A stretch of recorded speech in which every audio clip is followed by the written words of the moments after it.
Hey, let's talk about calling methods. So in the last video we talked about what a method is, set of instructions. We talked about how to declare it, how to teach the computer how to do a method. In this video we're going to do the other end, how to actually use a method in a program. In order to do that, let's give ourselves a specific example and also review how to declare a method. So let's say, for instance, I wanted to get the average of two numbers, or make it even simpler, I wanted the sum of two numbers. So, that takes some thinking. So let's teach a computer how to do it. So I'm going to declare a method. Let's do it over here, actually.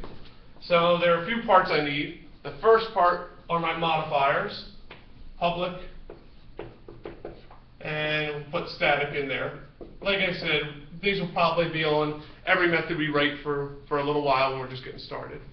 The next thing I want is my return type. And let's take a break from that and go to the name first.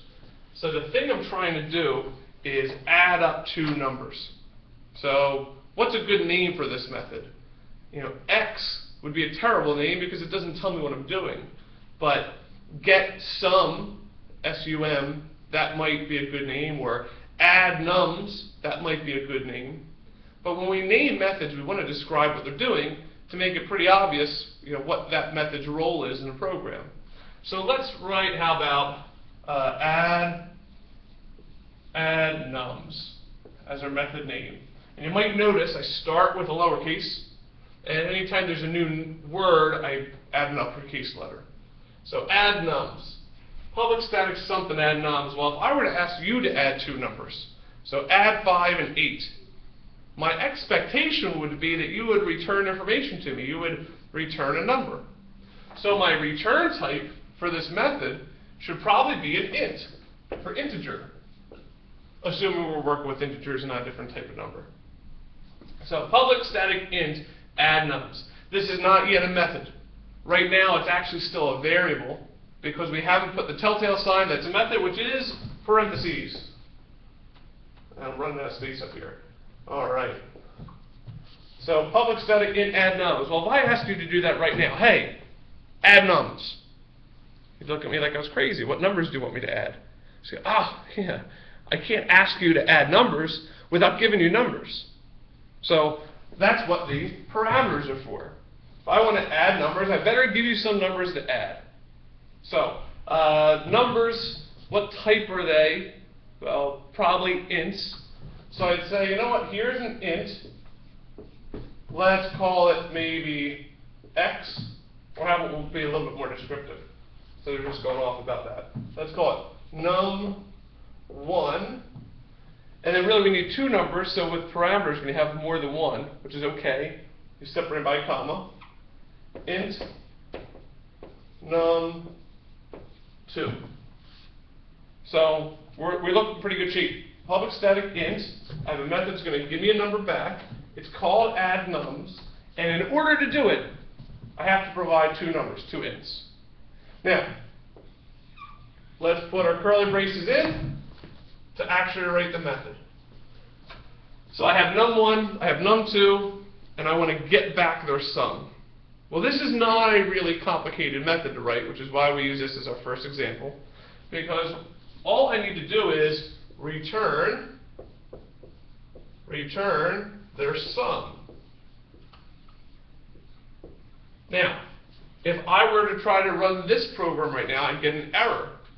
The computer would take the word sum and would say, hey, I can't find that symbol. I don't know what you're talking about.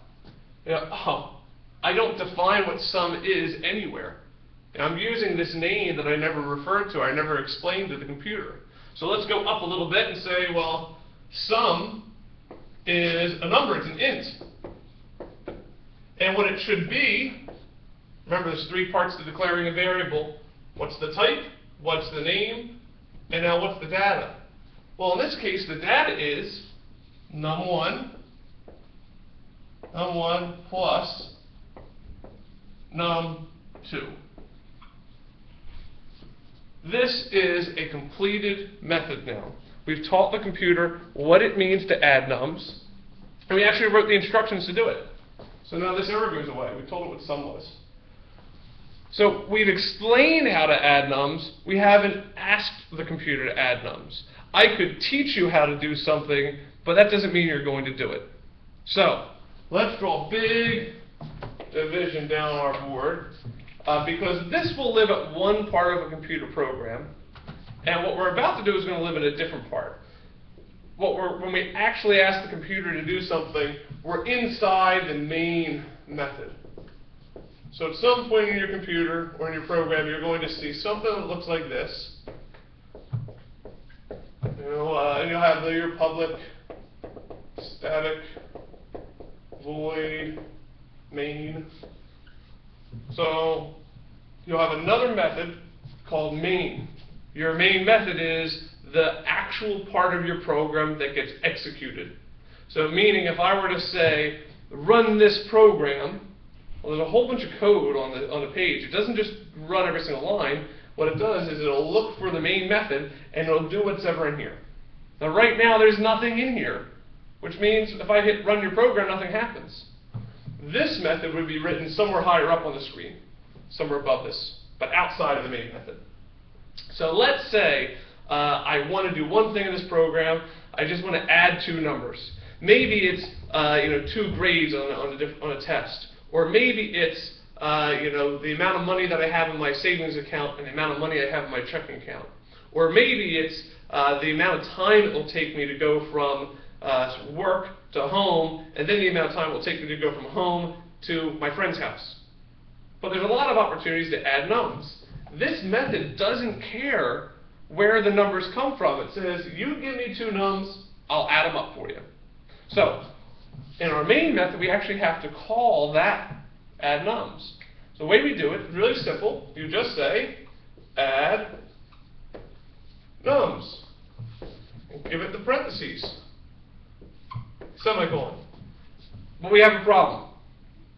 This is going to give us an error right now because over here when we declared add nums, we said I need 2 numbers to do my job. I can't do my job if you don't give me 2 numbers. So it might say, oh, all right. Then I'll say int x, comma, int y. There's 2 numbers. There's a fundamental shift now. Over here, we were talking about hypothetical numbers, num1 and num2. If you told me that I was going to be a human calculator and said, Mr. Quinn, you're going to need to add numbers up, I'd say, sure, give me num1 and num2 and I'll add them together. I'll be fine. But when you ask me to do it, you've got to give me real numbers. We're not talking about a hypothetical situation anymore. If I said, hey, do me a favor, add some numbers up. You say, all right, I'm ready. What are the numbers? I said, num1 and num2. You'd say, what are you talking about? I need real numbers. So we don't want to say int x and int y. We want to say something like 4 and 9. Those are actual numbers. Now, these numbers get sent through a portal to where the method was defined. Then they get used down here. So when this method gets called, that becomes 4, that becomes 9. They get added together to become 13, and then 13 is returned. But here's the problem. I'm not doing anything with 13 right now. This method is returning a piece of information, and nothing's done with it. So if I wanted to keep that piece of information to use later, I would want to do something like this. Int, let's call it ans for answer. Answer equals the result. So now when I say add the numbers 4 and 9, this method is going to do some work, and it's going to basically turn into the result. When I return 13, it's basically like this whole line is the number 13. Int answer equals 13. Now we can get more complicated with this too, and give ourselves a little bit more flexibility in the program. So for instance, we talked about going on a trip. What if I were to say there's an int time to get home, which is equal to, let's say, 25 minutes, and there's another int, time to friend's house, which is equal to 15 minutes. So I might say, what I really want to know is how long is it going to be until I get to my friends. Int total time. Well, the total time for that trip is not equal to 4 plus 9. It's equal to the time to get home and the time to get to my friend's house. So I can call this method again, but for number 1, I'm going to write time home. And for number 2, I'm going to write time to friends.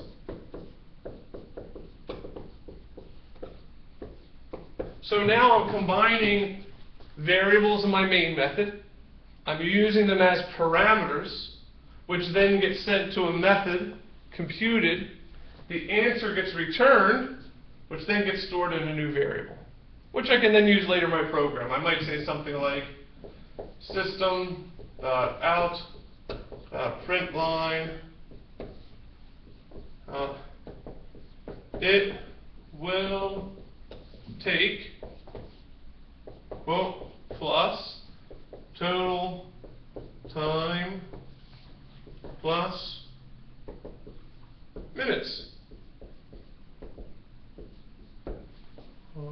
So now this program really combines all the things we've been talking about. We made some variables, we used those variables and sent them to a method, which we called after we declared and defined the method, and now we have a working program. So this program is really useful. It'll tell you how long it takes to get to your friend's house, which is essentially Google Maps. Somewhere at one of the little low-level parts of Google Maps, this exact same thing is happening. But you got to start somewhere, right? Bye now.